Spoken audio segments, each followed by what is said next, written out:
जिल्ले इलाही का क्या मतलब है? देखो जिल्ले नहीं होता बल्कि ज़िल्ले इलाही होता है। ज़िल ज़ोए अक्षर है, उर्दू में लिखेंगे तो ज़ोए और लाम, लाम पर तशदीद और लाम के नीचे ज़ेर और आगे इलाही, अलिफ लाम और उस पर खड़ा ज़बर और गोल है और छोटी ये ज़िल्ले इलाही।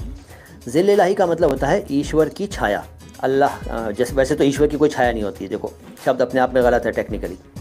ईश्वर की छाया, खुदा की छाया थोड़ी होती है, कोई नहीं होती ना, लेकिन इसका अर्थ यही है। असल में इसका सिंबॉलिक अर्थ है, मतलब सिंबॉलिकली इसको कहा जाता है कि ईश्वर के द्वारा अपॉइंट किया गया हो।